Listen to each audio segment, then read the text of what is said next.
Ngeten Ustadz, kemarin saya ketemu Kori, saya tanya, diajak diskusi tuh sama dia tuh. Ente dapat ilmu kan dari saya jawab lah. Ente dapat ilmu kan dari Kiai Imad. Nih dia bilang begitu. Terus dia membahas riwayat-riwayat mengenai kitab Sajaratul Mubarakah, dapat dari mana riwayatnya itu. Kalau mengatakan anaknya Ahmad bin Isa itu ada 3, dari mana gitu.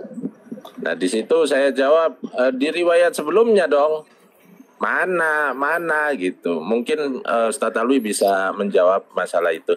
Terima kasih. Gini Gus, saya kan sudah bilang, saya itu kajiannya bukan ilmu nasab, ilmu rijalul hadis. Oh, nggih. Ya. Jadi saya dalam buku, kan saya tuh bikin buku tentang polemik Ba'alawi kan 100 bab. Edisi pertama 40 bab mukadimah, yang kedua yang tadi dilihatin tuh covernya sama Kiai Syarif itu 13 bab. Edisi 3 sedang saya siapkan lagi sama edisi 4-nya. Edisi 3 ini baru 96 halaman, baru diedit, kita itu baru 10 bab, insyaallah mungkin Januari akan kita cetak. Ya kan gitu. Dan saya tidak menggunakan kitab nasab satupun, Gus. Nggih. Ya. Jadi orang banyak yang bilang, "Kiai pakai kitab saya itu mau borang." Enggak, saya bilang, saya nggak pakai kitab nasab. Nggak ada satupun saya pakai. Ya. Ini sebagai konsekuensi saya mengatakan bahwa saya ini menggarap masalah polemik ini dari bidang ilmu yang lain.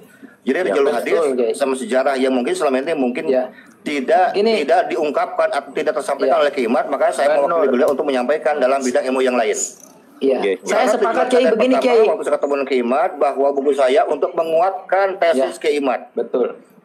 Kiai begini Kiai, kalau boleh dari kami nih Kiai, bahwa orang-orang Lur Balawi ini memang orang enggak ada. Ya, Kiai memberi jadi kami kalau kami mau diskusi ilmiah dengan saya dengan ilmu rijalul hadis, bukan dengan ilmu nasab. Ilmu nasab bagian dengan Kiai Imad. Ini Kiai, assalamualaikum. Jangan panggil harapan kami Kiai. Dia itu orang Bangladesh. Sebentar Kong. Ya. Kiai begini, karena di arena polemik nasab ini itu belum ada orang khusus ya, belum ada orang khusus yang membedah hadis-hadis palsu yang seringkali dibuat oleh habaib.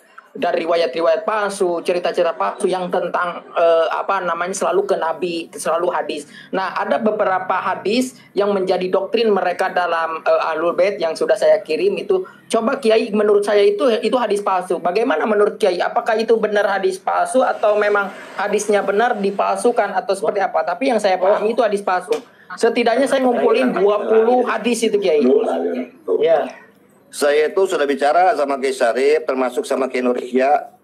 Insya Allah bahwa mungkin di bulan-bulan inilah sebelum tahun baru saya ingin sowan sama beliau untuk mengumpulkan berbagai referensi dan kita akan terjemahkan. Ini referensi langsung dari kitab primer mereka. Jadi kita nggak mau ngarang-ngarang, kita nggak mau bikin fitnah. Ini kita ambil langsung dari kitab primer mereka. Dan saya ingin buktikan bahwa mereka itu bukan ahlu sunnah wal jamaah, kecuali apa yang nampak, maksudnya amaliyah mereka secara lahir sama dengan kita menggunakan madhab fikih syafi'iyah. Tapi apa yang terdapat dalam hati mereka termasuk akidah, siasah itu sangat bertentangan dan jauh dari ajaran ahlus sunnah wal jamaah. Dan ini akan kita buktikan dari kutipan kitab kita mereka langsung, termasuk tentang hadis-hadis yang sering sampai oleh mereka. Nanti kita akan langsung cross check, kita akan langsung kritisi. Kalau palsu kita akan bilang palsu. Dari mana palsunya? Kita akan terangin nanti. Iya Ustaz. Ya.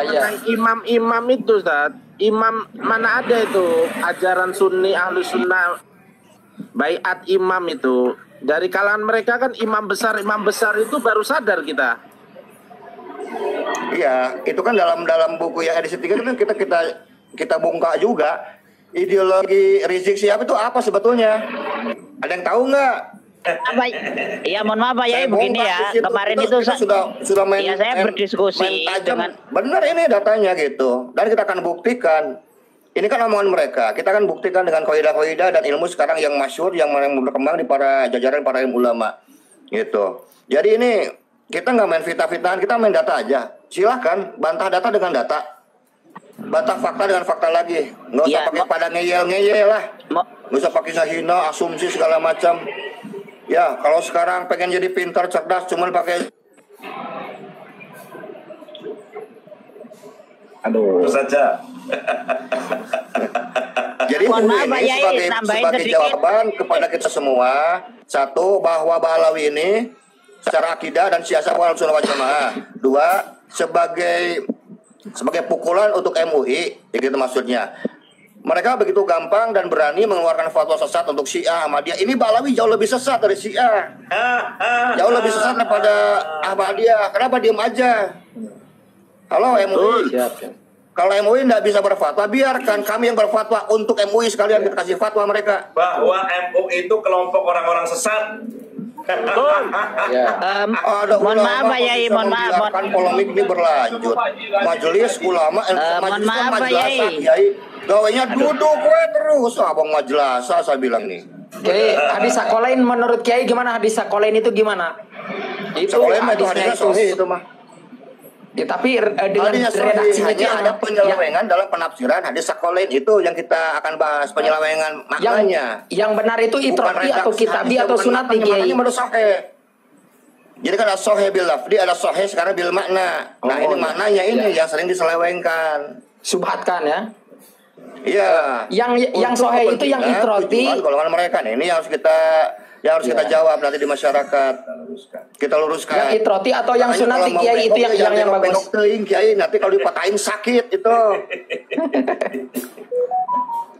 Ustadz Alwi, sisakan waktu dalam 24 jam 30 menit aja untuk komal seperti ini. Kita butuh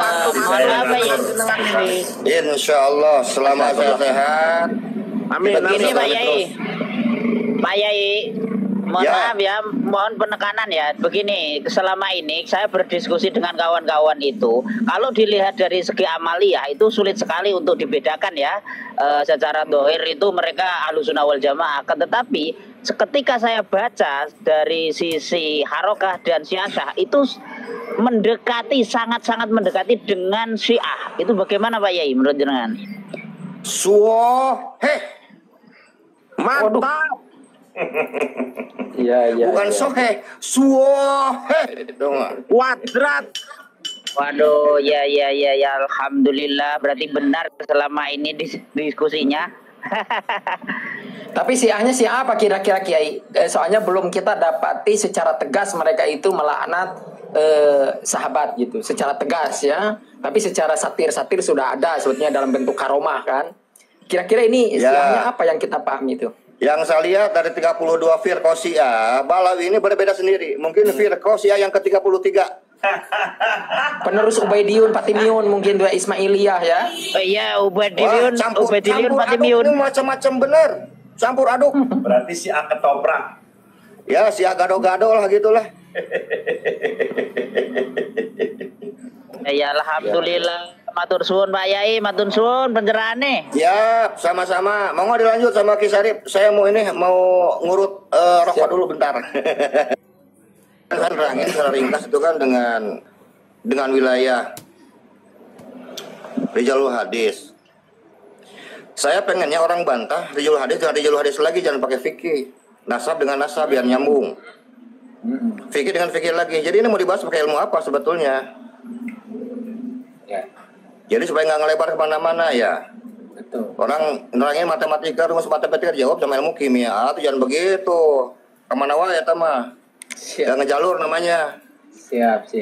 Benar Kiai. Ini mereka pakai kaidah fikih tapi nanti ada yang coba bantah dulu data saya yang tadi betul enggak? Betul. Kalau betul ya udah taslim kan gampang. Kalau nggak bisa ya udah belajar dulu. Betul Kiai. Jadi di sini Kalau mereka bahas pakai hadis, kaidah fikih tapi percontohannya itu sekarang pakai hadis. kaidah fikih. Dalam pembuktian hadis itu kan ada 6. Itu kan syahadah baru 1. Ya. Pembuktian hadis itu kan ada 6. Alat bukti ada 5. Totalnya ada 11. Kenapa sekarang dipilih cuma 1? Kenapa itu? Enggak 6-6-nya sekalian dibahas. Itu pertanyaan saya. Yang bikin kaidah fikih memangnya orang Balawi, memangnya RA kan enggak, para fuqaha. Dia mengatakan di sini tadi kan itu ulamanya kan al ulama bi tabitin nasab ya bi suhur dan seterusnya. Itu kalimat al ulama itu ulama mana? Siapa namanya? Yang sabit, yang masyhur dan mendengarkan dari setiap perkataan Ini kalimatnya kalimat ijma, berarti kalau sekarang ada kalimat ijma atau memungkinkan makna tersebut adalah makna kebersamaan, ada sepakatan antar ulama, artinya itu kembali lagi pada kaidah awal bit tatabu'i, ada ketersambungan. Makanya saya nanya, sanad ulama ini bersambungnya ke siapa? Kok ada mengatakan kaidah seperti ini? Mana? Sanadnya mana? Coba keluarin. Jangan ngarang-ngarang, kan kita pakai data katanya. Betul. Terus itu kenapa ngarang-ngarang harus dengan 1 poin? Fikih itu 6 loh. Untuk pembuktian itu bukan cuma syahadah ada 6, alat bukti ada 5. Kenapa dipilih cuma 1, 10 tinggalkan? Apa maksudnya? Ya. Berarti tidak relevan ya kaidah ini untuk persoalan nasab itu tidak relevan ya Kiai ya? Ya tidak relevan. Makanya ini mau dibahas dengan wilayah cabang ilmu apa? Ilmu nasab bahas dengan nasab. Rijal hadis cabang, rijal hadis bahas lagi dengan rijal hadis. Sekarang ilmu fikih bahas yang ilmu fikih, baru itu relevan, nyambung, head to head namanya. Ayo. Saya itu sudah periksa dari 11.000 jalur periwayatan, nggak ada itu yang namanya Ahmad bin Isa sama Ubaidah bin Ahmad bin Isa itu. Kosong, bolong, molongpong, bin zong. Bukan mustahid, bukan ahli hadis, bukan ulama, bukan santri. Kenapa? Karena memang tidak pernah dilahirkan. Ini kajian jalur hadis ya. Kalau sekarang yang disebutkan Ahmad bin Isa al-Baghdadi itu memang betul ada. Karena kan beliau pernah dibahas oleh Ki Imad, punya anak sekarang 3 Muhammad Ali Husain, saya sepakat. Bahkan itu pun dikuatkan dengan sekarang risetnya Gus Fakih. Ada 13-14 kitab yang meriwayatkan tentang sekarang Ahmad bin Isa al-Baghdadi. Makanya disebut dengan Ahmad an-Nafat, Ahmad al-Abbah, yaitu al-Baghdadi. Tapi kalau al-Basri itu nggak ada. Karena Ahmad bin Isa al-Baghdadi wafat 350 Hijriah dan bukan seorang ulama, apalagi perawi hadis, apalagi mustahid. Sedangkan Ahmad bin Isa al-Basri wafat 345 Hijriah. Cuman beda 5 tahun wafatnya. Yang satu Basroh, yang satu Baghdad. Itu kayak Bandung sama Jakarta. Kok ada sekarang pengusaha diriwayatkan dalam 13-14 kitab dan bukan seorang mustahid, bukan seorang ahli hadis, bukan seorang ulama. Terus kenapa orang yang diglorifikasi disebut dengan ulama, ahli hadis, mustahid tidak teriwayatkan dalam satu kitab pun? Bahkan jangankan satu kitab, satu paragraf aja nggak ada itu. Satu kitab kebanyakan, satu paragraf aja saya minta.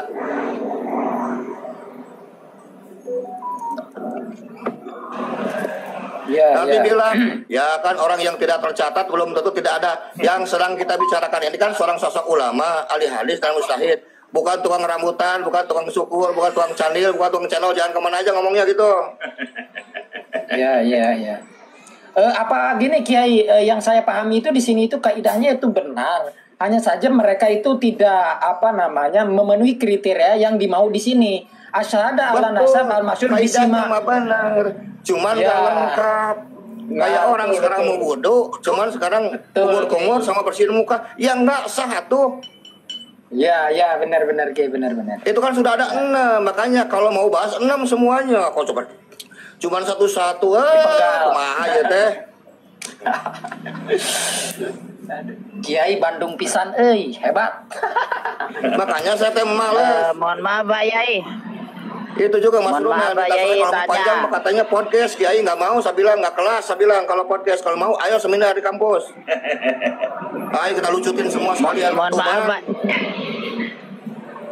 Mohon maaf Pak Yai, boleh nanya Pak Yai ya? Ya, Alkemi ngomong, Alkemi, silakan. Iya, selama ini kan baik di dalam ilmu nasab itu seolah metode SIMAI itu metode yang paling unggul. Padahal banyak metode ya. Ada kitabi dan semacam itu ijazah atau apalah itu. Itu gimana posisinya SIMAI itu sebenarnya kalau dibandingkan dengan tertulis Pak Ye? Ya tertulis itu ya jelas nomor 1.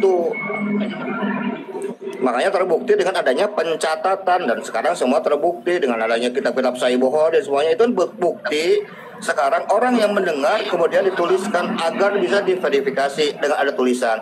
Kalau ada yang kurang kan bisa ditambahin. Kalau ada yang salah sekarang bisa dibenerin. Sekarang orang yang simain terus membuktikan atau alat bukti orang yang mendengar. Pendengaran itu betul semua, alat ukurnya apa kira-kira? Pakai zone lagi gitu. Ya, Kan sudah jelas husnudon bila hujah bahwa batil. Iya. Akan tetapi begini loh Pak Yai, selama ini kan yang banyak dipahami ya, bahkan yang sering digunakan di dalam perdebatan kemarin itu simak itu seolah unggul gitu, dengan diksi surah wal istifadah saja gitu. Surah istifadah itu dengan tulisan bitatabu'i harus ada pendengaran dengan pencatatan. Makanya pertanyaan saya, kalau sekarang paling unggul adalah simai mendengar, kemudian ada yang salah, terus alat bukti untuk membuktikan pendengar itu sekarang komplit apa? Di sana ya mentok tuh. Nggak bisa. Berarti ketika ada pertentangan data, ada data dengan simai atau surah wal istifadah lah, katakanlah lebih enak kalau di dalam ilmu nasab, itu berarti yang dimenangkan itu harus yang tercatatan ya? Ya iya. Kalau saya nggak peduli mau surah wasipadoh, orang sekarang dengan metode simai ada 1.000 orang aja. Saya kasih satu hadis yang sahih. Masa sekarang hadis Nabi bisa kalah sama surah wasipadoh yang datang dari ulama? Gimana sih cara belajarnya? Mantap, benar. Ya. Masa kalam Nabi sahih kalah dengan ucapan ulama yang masih tidak bisa dibuktikan kevalidannya? Coba aja kita pikirkan.